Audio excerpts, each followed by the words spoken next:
की बड़ी खबर, बारासात की रैली के बाद प्रधानमंत्री मोदी संदेशखाली की महिलाओं से अलग से मुलाकात कर रहे हैं। पीएम ने अपने भाषण में भी संदेशखाली का जिक्र किया था। उन्होंने पीड़ित महिलाओं को न्याय दिलाने की बात की थी और अपने संबोधन के बाद पीएम उन पीड़ित महिलाओं से मिले भी। ये बहुत बड़ा अपडेट। इससे पहले ये अटकलें लग रही थी कि संदेशखाली से महिलाओं का एक गुट प्रधानमंत्री नरेंद्र मोदी से बारासात में मिलने जरूर जा रहा है, लेकिन अब ये इस बात की पुष्टि हो चुकी है कि प्रधानमंत्री नरेंद्र मोदी संदेशखाली की उन महिलाओं से मिले जो पीड़ित महिलाएं हैं, जिन्होंने शेख शाहजहां के खिलाफ कंप्लेंट भी की थी, उसके गुर्गों के खिलाफ भी कंप्लेंट की थी। आशिका सिंह इस वक्त हमारे साथ लाइव जुड़ रही है। संदेशखाली से सिर्फ महिलाओं का एक गुट था या फिर इसमें वो पीड़ित महिलाएं भी शामिल थी जिन्होंने कंप्लेंट की है? देखिए, महिलाएं शामिल थी, पीड़ित महिलाएं भी जो आरोप लगा रही हैं लंबे समय से वो भी थी इसमें, और बड़ी मशक्कत के बाद पहुंच पाई प्रधानमंत्री के कार्यक्रम स्थल पर, क्योंकि उनकी बस को पहले पुलिस ने रोक दिया था। पीएम के लिए सिक्योरिटी के तहत रास्ता बंद किया गया था। उस दौरान उनको प्रोटेस्ट करते हुए भी देखा गया, लेकिन उसके बाद जब वो महिलाएं वहां पर पहुंची तो प्रधानमंत्री ने कार्यक्रम न होते हुए भी, मिलने का कोई भी कार्यक्रम नहीं था, प्रोटोकॉल में शामिल नहीं था, उसके बाद भी इन महिलाओं को समय दिया, इनसे अलग से मिले हैं। आनंद, कितनी देर मिले थे आशिका? आपने कहा कि इन महिलाओं को आने में भी काफी कठिनाइयां झेलनी पड़ी। क्या प्रशासन की तरफ से उनको रोकने की कोशिश की जा रही थी या पीएम की सिक्योरिटी ड्रिल की वजह से विलंब हुआ? और कैसे पीएम तक ये बात पहुंची और कितनी देर वो मिले इन महिलाओं से? देखिए, पीएम की सिक्योरिटी ड्रिल की वजह से जो रास्ता था वो रोका गया था, क्योंकि आज पीएम चॉपर से बारासात नहीं गए बल्कि कोलकाता एयरपोर्ट से बाय रोड बारासात गए थे। इसलिए एयरपोर्ट से आगे बारासात तक की जो रोड थी उसको रोक दिया गया था और इसी वजह से ये देरी हुई। और कई मिनट इन महिलाओं के साथ गुजारे प्रधानमंत्री ने, इनसे बात भी की और मुलाकात भी की, साथ ही साथ इनकी शिकायत जो थी वो भी सुनी। आनंद जी, आशिका, कोशिश करेंगे यहाँ न्यूज़ 18 पर कि उन महिलाओं से बात कर सकें जो प्रधानमंत्री से मिलने के बाद अब वापस लौटेंगी संदेशखाली। तो क्या वो हमसे बात करेंगी? क्या बातचीत हुआ, प्रधानमंत्री ने उनसे क्या कहा और क्या आश्वासन दिया? ये सारी डिटेल्स आपको यहीं न्यूज़ 18 इंडिया पर ही मिलेंगी थोड़ी देर में। अब आपको सुनाते हैं बारासात की रैली में प्रधानमंत्री नरेंद्र मोदी ने संदेशखाली पर क्या कहा। सुनिए। इसी धरती पर टीएमसी के राज में नारी शक्ति पर अत्याचार का घोर पाप हुआ है। मां बोने देर संगे अत्याचार कोरे टीएमसी घोर पाप कोरे छे। संदेशखाली में जो कुछ भी हुआ उससे किसी का भी सिर शर्म से झुक जाएगा, लेकिन यहां की टीएमसी सरकार को आपके दुख से कोई फर्क नहीं पड़ता। टीएमसी सरकार बंगाल की महिलाओं के गुनहगार को बचाने के लिए पूरी शक्ति लगा रही है, लेकिन पहले हाई कोर्ट और फिर सुप्रीम कोर्ट से भी राज्य सरकार को झटका लगा है।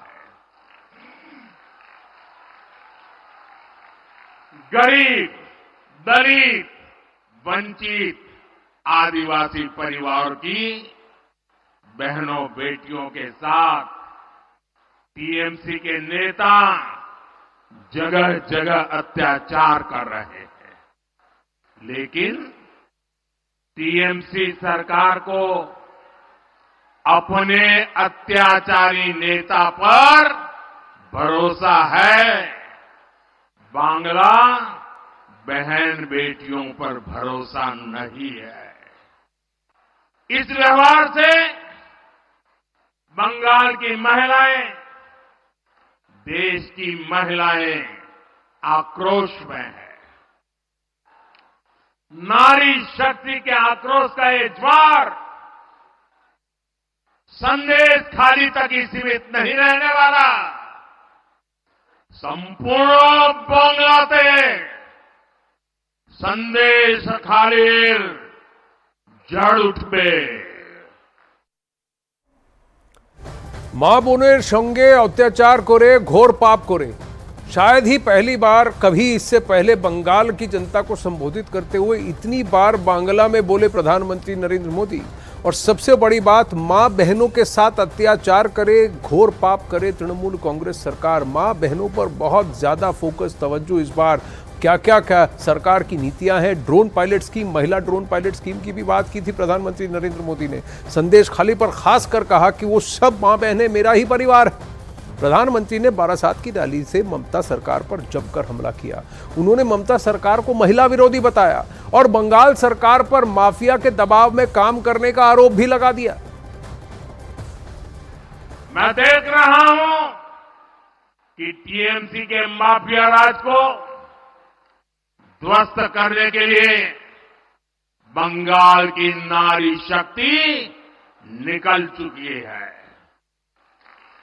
संदेश खाली ने दिखाया है कि पश्चिम बंगाल की बहन बेटियों की बुलंद आवाज सिर्फ और सिर्फ भाजपा ही है। साथियों, तुष्टीकरण और तोलाबाजों के दबाव में काम करने वाली टीएमसी सरकार कभी भी बहन बेटियों को सुरक्षा नहीं दे सकती।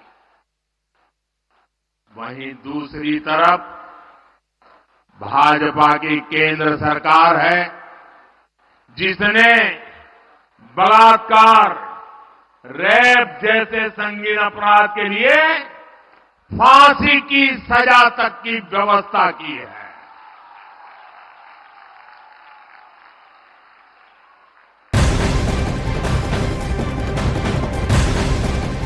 और इस वक्त बड़ी खबर है, बंगाल के संदेश खाली मामले पर आ रही है। बीजेपी ने शाहजहां शेख के मामले में ममता सरकार के सुप्रीम कोर्ट में जाने पर सवाल उठाए हैं। बीजेपी ने कहा है कि 55 दिन तक शाहजहां शेख को पकड़ा नहीं गया।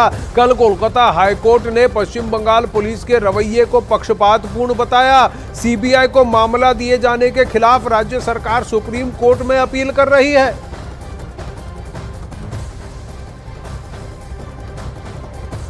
ज्वाइन किया था शाहजहां ने, वो इस एरिया के आगे क्यों बढ़ा? क्योंकि वहां की जो हमारी बहनें हैं, महिलाएं हैं, उन्होंने एजिटेट किया।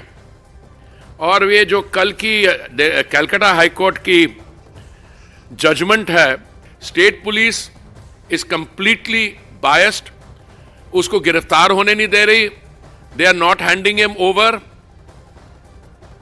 और सीबीआई की जो उन्होंने ऑर्डर किया कि इन्वेस्टिगेशन सीबीआई को दी जा रही है, उसके खिलाफ who is appealing to the Supreme Court? ये this is a very interesting question. Normally जो रेपिस्ट होता है और जिसके खिलाफ ये होता है, he go tries to go up. No, it's not that person is appealing, it's the state government which is coming to the Supreme court.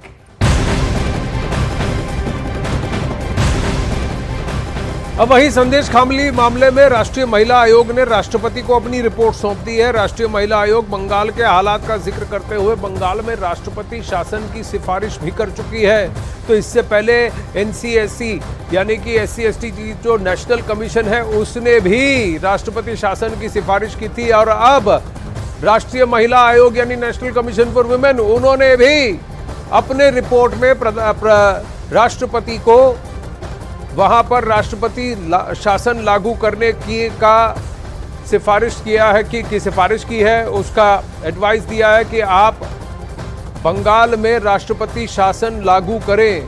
तो देश की सरकार की, सेंटर की दो बड़ी बॉडीज, एक SC/ST कमीशन पर और दूसरा महिला आयोग, दोनों ने राष्ट्रपति शासन की सिफारिश दी है। अब वहीं प्रधानमंत्री नरेंद्र मोदी के आज बारासात की रैली में ममता सरकार पर जमकर प्रहार सबको दिख रहा है। पीएम ने महिला सुरक्षा पर मोदी की गारंटी देते हुए ममता सरकार पर वार किया। सुनिए। साथियों, महिलाओं की सुरक्षा, सुविधा और सशक्तिकरण, ये मोदी की गारंटी है।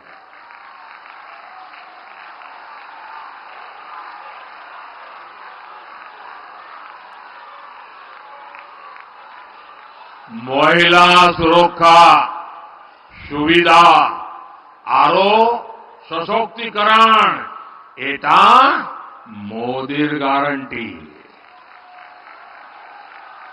आज देश की पहली नागरिक हमारी राष्ट्रपति जी आदिवासी समाज में पैदा हुई एक बेटी है। मोदी ने बहन बेटियों को लोकसभा और विधानसभा में आरक्षण की गारंटी दी थी, वो पूरी हो चुकी है। मोदी ने मुस्लिम बहनों को 3 तलाक की कुरीति से मुक्ति की गारंटी भी दी थी। ये गारंटी भी आपके आशीर्वाद से मोदी ने पूरी की। और याद करिए, तब टीएमसी, लेफ्ट और कांग्रेस का रूप क्या था?